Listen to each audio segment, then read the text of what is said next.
ಪ್ರಿಯರೇ, ವಿಜೇಂದ್ರ ಕ್ಷತ್ರಿಯ ಚಾನಲ್ಗೆ ಮತ್ತೊಮ್ಮೆ ನಿಮಗೆ ಸ್ವಾಗತ. ಈಗ ಲೇಟೆಸ್ಟ್ ಬ್ಲೂ ಪ್ರಿಂಟ್ ಪ್ರಕಾರ ಅ ಸನ್ನಿ ಮಾರ್ನಿಂಗ್ ಪ್ಲೇದಿಂದ 8 ಮಾರ್ಕ್ಸ್ ಕ್ವಶನ್ಸ್ ಬರುತ್ತೆ. ಒಂದು 1 ಮಾರ್ಕ್ ಕ್ವಶನ್, ಒಂದು 3 ಮಾರ್ಕ್ಸ್ ಕ್ವಶನ್, ಒಂದು 4 ಮಾರ್ಕ್ಸ್ ಕ್ವಶನ್. ಈ ಪ್ಲೇ, ಇದರ ಸಮರಿ, ಇದರ ಆನ್ಸರ್ಸ್ ಎಲ್ಲವೂ ನಿಮಗೆ ಚೆನ್ನಾಗಿ ಗೊತ್ತಿದ್ದರೆ 8 ಮಾರ್ಕ್ಸ್ ನೀವು ಪಡಿಬಹುದು. ಈ ವಿಡಿಯೋದಲ್ಲಿ ನಾನು 3 ಮಾರ್ಕ್ಸ್ಗೆ ಬರುವ ಇಂಪಾರ್ಟೆಂಟ್ ಕ್ವಶನ್ಸ್ ಮತ್ತು ಅದರ ಆನ್ಸರ್ಸ್ ಅನ್ನು ಕೊಟ್ಟಿದ್ದೀನಿ. Very apt, short and very cute answers are here. ಈ ಲೆಸನ್ ಮೇಲೆ ತುಂಬ ಜಾಸ್ತಿ ಕಾನ್ಸಂಟ್ರೇಟ್ ಮಾಡಿ, ಯಾಕಂದರೆ 2 ಲಾಂಗ್ ಆನ್ಸರ್ಸ್ ಇದರಲ್ಲಿ ಬರೋದಿದೆ. ಇದು ಭಾಗ 2. ಭಾಗ 1ರಲ್ಲಿ ಕ್ವಶನ್ ಬ್ಯಾಂಕ್ ಮತ್ತು ಮಾಡೆಲ್ ಕ್ವಶನ್ ಪೇಪರ್ನ ಪ್ರಶ್ನೆಗಳಿಗೆ ಉತ್ತರಗಳಿವೆ. ಆ ವಿಡಿಯೋದ ಲಿಂಕನ್ನು ಈ ವಿಡಿಯೋದ ಕೊನೆಯಲ್ಲಿ ಕೊಟ್ಟಿದ್ದೀನಿ, ನೋಡ್ಕೊಳ್ಳಿ. What circumstances, according to Gonzalo, made his cousin run away from Valencia? ಗೋನ್ಜಾಲೋನ ಪ್ರಕಾರ ಯಾವ ಸಂದರ್ಭ ತನ್ನ ಕಸಿನ್ನನ್ನು ವ್ಯಾಲೆನ್ಸಿಯಾದಿಂದ ಓಡಿ ಹೋಗುವಂತೆ ಮಾಡಿತು? One night, Gonzalo, the gallant lover, was standing by the window and listening to the song sung by his beloved. ಯೋಧ ಪ್ರೇಮಿಯಾದ ಗೋನ್ಜಾಲೋ ಒಂದು ರಾತ್ರಿ ಲಾರಾಳ ಕಿಟಕಿಯ ಬಳಿ ನಿಂತು ಅವಳ ಹಾಡುವುದನ್ನು ಕೇಳುತ್ತಾ ಇದ್ದನು. Then incidentally Lara's fiance came there. ಆಗ ಆಕಸ್ಮಿಕವಾಗಿ ಅಲ್ಲಿಗೆ ಲಾರಾಳನ್ನು ಮದುವೆಯಾಗಬೇಕಾದ ವ್ಯಾಪಾರಿ ಅಲ್ಲಿಗೆ ಬಂದ. He insulted Gonzalo that led to a quarrel. ಅವನು ಗೋನ್ಜಾಲೋಗೆ ಅಪಮಾನ ಮಾಡಿದ, ಅದು ಜಗಳಕ್ಕೆ ದಾರಿ ಮಾಡಿಕೊಟ್ಟಿತು. And then the merchant challenged Gonzalo for a duel. ನಂತರ ಆ ವ್ಯಾಪಾರಿ ಗೋನ್ಜಾಲೋನನ್ನು ದ್ವಂದ್ವ ಕಾಳಗಕ್ಕೆ ಆಹ್ವಾನಿಸಿದ. The next morning the duel took place at the seashore. ಮಾರನೆಯ ದಿನ ಸಮುದ್ರ ತೀರದಲ್ಲಿ ಅವರ ದ್ವಂದ್ವ ನಡೆಯಿತು. The Merchant was badly wounded. ವ್ಯಾಪಾರಿ ತೀವ್ರವಾಗಿ ಗಾಯಗೊಳ್ಳಲ್ಪಟ್ಟ. As the merchant's family was powerful, Gonzalo sensed danger to his life. ವ್ಯಾಪಾರಿಯ ಕುಟುಂಬ ಬಹಳ ಶಕ್ತಿಶಾಲಿ ಆಗಿರುವುದರಿಂದ ತನ್ನ ಜೀವಕ್ಕೆ ಅಪಾಯವಾಗಬಹುದೆಂದು ಗೋನ್ಜಾಲೋ ಗ್ರಹಿಸಿದ. That's why he ran away from Valencia. ಅದಕ್ಕಾಗಿ ಅವನು ವ್ಯಾಲೆನ್ಸಿಯಾದಿಂದ ಓಡಿ ಹೋದ. ಮುಂಬರುವ ಪ್ರಶ್ನೆಗಳು ಬೇರೆ ಬೇರೆ ಮೂಲಗಳಿಂದ ಆಯ್ಕೆ ಮಾಡಿಕೊಂಡಂಥವು. How did Gonzalo cook up a story of his cousin's escapade from Valencia? ವ್ಯಾಲೆನ್ಸಿಯಾದಿಂದ ತಪ್ಪಿಸಿಕೊಂಡು ಓಡಿ ಹೋದ ತನ್ನ ಕಸಿನ್ ಬಗ್ಗೆ ಗೋನ್ಜಾಲೋ ಒಂದು ಕಥೆಯನ್ನು ಹೇಗೆ ಸೃಷ್ಟಿಸಿದ? How does Gonzalo make himself a martyr of love? ಗೋನ್ಜಾಲೋ ತನ್ನನ್ನು ತಾನು ಪ್ರೇಮಕ್ಕಾಗಿ ತ್ಯಾಗ ಮಾಡಿದ ಹುತಾತ್ಮನೆಂದು ಹೇಗೆ ತನ್ನನ್ನು ತಾನು ಬಿಂಬಿಸಿಕೊಂಡ? How does Gonzalo portray himself as a man who sacrificed his life for his deep love for Lara Laurent? Lara ಲಾರೆಂಟಳ ಮೇಲಿರುವ ತನ್ನ ಆಳವಾದ ಪ್ರೀತಿಯನ್ನು ತ್ಯಾಗ ಮಾಡಿದ ವ್ಯಕ್ತಿಯೆಂದು ತನ್ನನ್ನು ತಾನು ಹೇಗೆ ಬಿಂಬಿಸಿಕೊಳ್ಳುತ್ತಾನೆ? ಇವುಗಳಿಗೆ ಉತ್ತರ: Gonzalo senses danger to his life after the duel with Lara's fiancé. ಲಾರಾಳೊಂದಿಗೆ ಮದುವೆಯಾಗಬೇಕಾದ ವ್ಯಕ್ತಿಯ ಜೊತೆಗೆ ನಡೆದ ಕಾಳಗದಿಂದಾಗಿ ತನ್ನ ಜೀವಕ್ಕೆ ಅಪಾಯವಿದೆ ಎಂದು ಗೋನ್ಜಾಲೋ ಗ್ರಹಿಸುತ್ತಾನೆ. ಹಿ ರನ್ಸ್ ಅವೇ ಫ್ರಮ್ ವ್ಯಾಲೆನ್ಸಿಯಾ. ಅವನು ವ್ಯಾಲೆನ್ಸಿಯಾದಿಂದ ಓಡಿ ಹೋಗುತ್ತಾನೆ. He writes letters to Lara but they never reach her. ಅವನು ಹಲವು ಪತ್ರಗಳನ್ನು ಬರೆಯುತ್ತಾನೆ, ಆದರೆ ಅವು ಲಾರಾಳಿಗೆ ತಲುಪುವುದಿಲ್ಲ. Just after 3 months he elopes to Paris with a ballet dancer. ಇದಾದ 3 ತಿಂಗಳಲ್ಲಿಯೇ ಅವನು ಬ್ಯಾಲೆ ಡ್ಯಾನ್ಸರ್ ಜೊತೆಯಲ್ಲಿ ಪ್ಯಾರಿಸ್ಗೆ ಓಡಿ ಹೋಗುತ್ತಾನೆ. So he is guilty of his action. ಇದರಿಂದಾಗಿ ಅವನಿಗೆ ಅಪರಾಧಿ ಮನೋಭಾವ ಕಾಡುತ್ತಿದೆ. He can't reveal the truth. ಸತ್ಯವನ್ನು ಹೊರಹಾಕಲಿಕ್ಕೆ ಅವನಿಗೆ ಆಗುತ್ತಿಲ್ಲ. So he cooks up a story that his cousin weighted for 2 years and was disappointed deeply. ಇದರಿಂದಾಗಿ ಅವನು ಒಂದು ಸುಳ್ಳು ಕಥೆಯನ್ನೇ ಸೃಷ್ಟಿ ಮಾಡುತ್ತಾನೆ. ತನ್ನ ಕಸಿನ್ 2 ವರ್ಷಗಳವರೆಗೆ ನೋಡಿದ ಮತ್ತು ತುಂಬಾ ನಿರಾಶೆಗೊಂಡ. So he joined the Spanish army. ಇದರಿಂದಾಗಿ ಅವನು ಸ್ಪೇನ್ ದೇಶದ ಸೈನ್ಯದಲ್ಲಿ ಸೇರಿದ. He went to Africa and died there in a trench, grasping a Spanish flag and whispering the name of his beloved Lara Laurent. ಅವನು ಆಫ್ರಿಕಾಕ್ಕೆ ಹೋದ. ಅಲ್ಲಿ ಟ್ರೆಂಚ್ ಒಂದರಲ್ಲಿ ಸ್ಪೇನಿನ ಧ್ವಜವನ್ನು ಕೈಯಲ್ಲಿ ಹಿಡಿದು ತನ್ನ ಪ್ರೇಯಸಿಯಾದ ಲಾರಾ ಲಾರೆಂಟಳ ಹೆಸರನ್ನು ಪಿಸುಗುಡುತ್ತಲೇ ಸತ್ತು ಹೋದ. ಇದು ಗೋನ್ಜಾಲೋ ಸೃಷ್ಟಿಸಿದ ಸುಳ್ಳು ಕಥೆ. Why are Don Gonzalo and Donna Lara annoyed with each other? Dona Lara ಮತ್ತು ಡಾನ್ ಗೊಂಜಾಲೋ ಒಬ್ಬರ ಮೇಲೊಬ್ಬರು ಏಕೆ ಕೋಪ ಮಾಡಿಕೊಂಡಿದ್ದಾರೆ? Dona Lara is annoyed with Don Gonzalo for the following reasons. ಕೆಳಗೆ ನಮೂದಿಸಿರುವ 3 ಕಾರಣಗಳಿಂದಾಗಿ ಡೋನಾ ಲಾರಾ ಡಾನ್ ಗೊಂಜಾಲೋ ಮೇಲೆ ಕೋಪಗೊಂಡಿದ್ದಾಳೆ. 1. Gonzalo scares away the birds that Lara was feeding. 1. Lara ಮೇಯಿಸುತ್ತಿದ್ದ ಹಕ್ಕಿಗಳನ್ನು ಹೆದರಿಸಿ ಅಲ್ಲಿಂದ ಓಡಿಸಿದ್ದು. 2.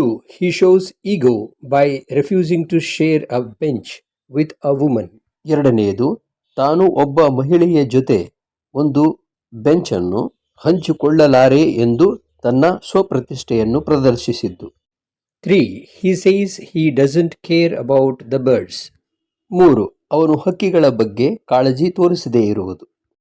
Gonzalo is annoyed with Lara because Lara warns Gonzalo not to disturb the birds. ಗೊಂಜಲೋ ಲಾರಾಳ ಮೇಲೆ ಕೋಪಗೊಂಡಿದ್ದು ಏಕೆಂದರೆ ಅವಳು ಅವನಿಗೆ ಹಕ್ಕಿಗಳನ್ನು ಡಿಸ್ಟರ್ಬ್ ಮಾಡಬೇಡ ಎಂದು ಹೇಳಿದ್ದು. 2. Lara tells Gonzalo that he should have taken permission to sit on her bench. 2. ತಾನು ಕುಳಿತ ಬೆಂಚಿನ ಮೇಲೆ ಕುಳಿತುಕೊಳ್ಳಲು ಅವನು ಅವಳ permission ಕೇಳಬೇಕಾಗಿತ್ತು. How does Lara taunt Gonzalo's actions to make fun of him?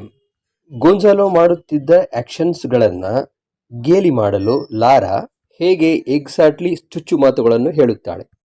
First, Lara comments on Gonzalo's walking style. She says his feet raise more dust than a horse cart raises. Secondly, she taunts him when he wipes his shoes with his handkerchief. She makes fun of him by asking him if he uses a shoe brush to wipe his face. ಎರಡನೆಯದಾಗಿ ಅವಳು ಅವನನ್ನು ಗೇಲಿ ಮಾಡಲು shoe ಬ್ರಷ್ನಿಂದ ನಿನ್ನ ಮುಖವನ್ನು ಒರೆಸಿಕೊಳ್ಳುತ್ತೀಯಾ ಎಂದು ಕೇಳಿದಳು. Thirdly, Lara taunts on his way of reading.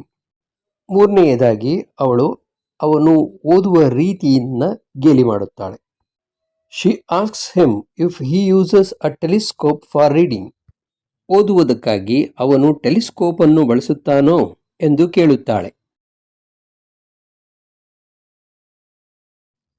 How do Donna Lara and Don Gonzalo become friends in the park? When Don Gonzalo disregards Lara's feeding of birds and shows ego, Lara makes fun of Gonzalo's actions. ಯಾವಾಗ Don Gonzalo Lara ಹಕ್ಕಿಗಳಿಗೆ ತಿನ್ನಿಸುವುದನ್ನು ಉಪೇಕ್ಷಿಸುತ್ತಾನೋ ಮತ್ತು ಸ್ವಪ್ರತಿಷ್ಠೆಯನ್ನು ತೋರಿಸುತ್ತಾನೋ ಆಗ Dona Lara ಗೊಂಜಾಲೋನ ಚಲನವಲನಗಳನ್ನು ಗೇಲಿ ಮಾಡುತ್ತಾಳೆ. It leads to a sort of tension between them. ಇದು ಅವರಿಬ್ಬರ ಮಧ್ಯೆ ಒಂದು ತರಹದ ಟೆನ್ಷನ್ಗೆ ದಾರಿ ಮಾಡಿಕೊಡುತ್ತದೆ. Later Gonzalo takes out his snuff box. ನಂತರ ಗೊಂಜಾಲೋ ತನ್ನ ನಸಿಪುಡಿಯ ಡಬ್ಬವನ್ನು ಹೊರತೆಗೆಯುತ್ತಾನೆ. He offers snuff to Laura. ಅವನು ಲಾರಾಳಿಗೆ ನಸ್ಯವನ್ನು ತೆಗೆದುಕೊಳ್ಳಲು ಹೇಳುತ್ತಾನೆ. Lara accepts it. ಲಾರಾ ಅದನ್ನು ತೆಗೆದುಕೊಳ್ಳುತ್ತಾಳೆ. Gonzalo takes a pinch of snuff and sneezes 3 times. Gonzalo ಒಂದು ಚಿಟಿಕೆ ನಸ್ಯವನ್ನು ಮೂಗಿನಲ್ಲಿ ಏರಿಸಿಕೊಂಡು 3 ಸಲ ಸೀನುತ್ತಾನೆ. Lara says that she too sneezes 3 times after taking snuff. ನಸ್ಯವನ್ನು ಏರಿಸಿಕೊಂಡ ನಂತರ ತಾನೂ ಕೂಡ 3 ಸಲ ಸೀನುವುದಾಗಿ ಲಾರಾ ಹೇಳುತ್ತಾಳೆ. It is the first common thing between them. ಇದು ಅವರಿಬ್ಬರ ನಡುವಿನ ಮೊದಲ ಸಾಮಾನ್ಯ ಕ್ರಿಯೆ ಆಗಿತ್ತು. This makes peace between them and thus they become friends. ಈ ರೀತಿಯಲ್ಲಿ ಅವರಿಬ್ಬರ ನಡುವೆ ಶಾಂತಿ ಏರ್ಪಟ್ಟು ಅವರು ಗೆಳೆಯರಾಗುತ್ತಾರೆ. How does Gonzalo boost himself? Gonzalo ತನ್ನನ್ನು ತಾನು ಹೇಗೆ ಹೊಗಳಿಕೊಳ್ಳುತ್ತಾನೆ? Gonzalo exaggerates about his personality. Gonzalo ತನ್ನ ವ್ಯಕ್ತಿತ್ವದ ಬಗ್ಗೆ ಅತಿ ಹೆಚ್ಚಾಗಿ ಹೇಳಿಕೊಳ್ಳುತ್ತಾನೆ. He says he is very straightforward. ತಾನು ನೇರವಾಗಿ ಮಾತನಾಡುವವನು ಎಂದು ಹೇಳುತ್ತಾನೆ. He says he is a good hunter despite the fact that his eyesight is very poor. ತನ್ನ ಕಣ್ಣಿನ ದೃಷ್ಟಿ ಅತ್ಯಂತ ಕೆಟ್ಟದಾಗಿದೆ ಎಂಬ ಸತ್ಯ ತನಗೆ ಗೊತ್ತಿದ್ದರೂ ತಾನೊಬ್ಬ ಒಳ್ಳೆಯ ಬೇಟೆಗಾರ ಎಂದು Gonzalo ಹೇಳಿಕೊಳ್ಳುತ್ತಾನೆ. He further says that he is a good poet and the great poets like Esperanzada, Zorilla, Becker and others are his close friends. ಹಾಗೆಯೇ ಮುಂದುವರಿಸಿ ತಾನೊಬ್ಬ ಒಳ್ಳೆಯ ಕವಿ ಮತ್ತು ಮಹಾನ್ ಕವಿಗಳಾದ ಎಸ್ಪ್ರೊನ್ಸಿಡಾ, ಝೋರಿಲ್ಲಾ, ಬೇಕರ್ ಮತ್ತೆ ಇನ್ನಿತರರು ತನ್ನ ಅತ್ಯಂತ ಆತ್ಮೀಯ ಗೆಳೆಯರಾಗಿದ್ದಾರೆ ಎಂದು ಹೇಳಿಕೊಳ್ಳುತ್ತಾನೆ. He says he visited America several times and his first visit was at the age of 6. ತಾನು ಅಮೆರಿಕಕ್ಕೆ ಎಷ್ಟೋ ಬಾರಿ ಹೋಗಿದ್ದು ತನ್ನ ಮೊದಲ ಭೇಟಿ ಮಾಡಿದ್ದು ಅವನು 6 ವರ್ಷದವನಿದ್ದಾಗ. What comments does Lara pass on Gonzalo's eyesight? How does he defend himself? When Gonzalo puts on his enormous spectacles, it looks funny. Gonzalo ತನ್ನ ಬೃಹದಾಕಾರದ ಕನ್ನಡಕವನ್ನು ಧರಿಸಿದಾಗ ಅದು ನಗೆ ತರಿಸುವಂತಿರುತ್ತದೆ. And Lara passes a sharp comment that it looks like a telescope. ಆಗ Lara ತೀಕ್ಷ್ಣ ಮಾತುಗಳಲ್ಲಿ ಅದು ಒಂದು ದೂರದರ್ಶಕದಂತೆ ಕಾಣುತ್ತಿದೆ ಎಂದು ಹೇಳುತ್ತಾಳೆ. And taunts that his eyesight is keen. ಆತನ ದೃಷ್ಟಿ ತುಂಬಾ ತೀಕ್ಷ್ಣವಾಗಿದೆ ಎಂದು ವ್ಯಂಗ್ಯವಾಗಿ ಹೇಳುತ್ತಾಳೆ. Offended by the comment, Gonzalo says that she could go and ask hares and partridges for the proof that he is a good hunter. ಆ ಮಾತಿನಿಂದ ಮನನೊಂದ Gonzalo ತಾನೊಬ್ಬ ಒಳ್ಳೆಯ ಬೇಟೆಗಾರನೆಂದು ಸಾಧಿಸಲು ಸಾಕ್ಷಿ ಬೇಕೆಂದರೆ ಅವಳು ಕಾಡಿಗೆ ಹೋಗಿ ಅಲ್ಲಿರುವ ಮೊಲಗಳನ್ನು ಮತ್ತು ಹಕ್ಕಿಗಳನ್ನು ಕೇಳು ಎಂದು ಹೇಳುತ್ತಾನೆ. And he could show a boar's head walled in his study room as another proof of his hunting skills. ಅದಲ್ಲದೆ ಬೇಟೆಯಾಡುವ ತನ್ನ ನಿಪುಣತೆಗೆ ಸಾಕ್ಷಿಯಾಗಿ ತನ್ನ ಅಧ್ಯಯನದ ಕೊಠಡಿಯ ಗೋಡೆಯ ಮೇಲೆ ಹಾಕಿರುವ ಕಾಡು ಹಂದಿಯ ಮುಖವನ್ನು ತೋರಿಸುವುದಾಗಿ ಹೇಳುತ್ತಾನೆ. ಈ ವಿಡಿಯೋ ನಿಮಗೆ ತುಂಬಾ ಉಪಯುಕ್ತ ಆಗಿರುವುದರಿಂದ ಲೈಕ್ ಮಾಡೋದನ್ನು ಮರಿಬೇಡಿ, ಈಗಲೇ ಮಾಡಿಬಿಡಿ. ಇನ್ನು ಸಬ್ಸ್ಕ್ರೈಬರ್ ಸಂಖ್ಯೆ 1,00,000ಕ್ಕೆ ಹತ್ತಿರ ಬಂದಿರೋದ್ರಿಂದ ಪ್ಲೀಸ್ ಸಬ್ಸ್ಕ್ರೈಬ್ ಮಾಡಿಕೊಳ್ಳಿ. ಈ ವಿಡಿಯೋದ ಪಾರ್ಟ್ 1 ನೀವು ನೋಡಿಲ್ಲ ಅಂತಂದರೆ ಇಲ್ಲಿ ಅದರ ಲಿಂಕ್ ಇದೆ, ಅದನ್ನು ಟಚ್ ಮಾಡಿ ನಿಮಗೆ ಅದು ಸಿಗುತ್ತೆ, ಅದನ್ನು ನೋಡಿ.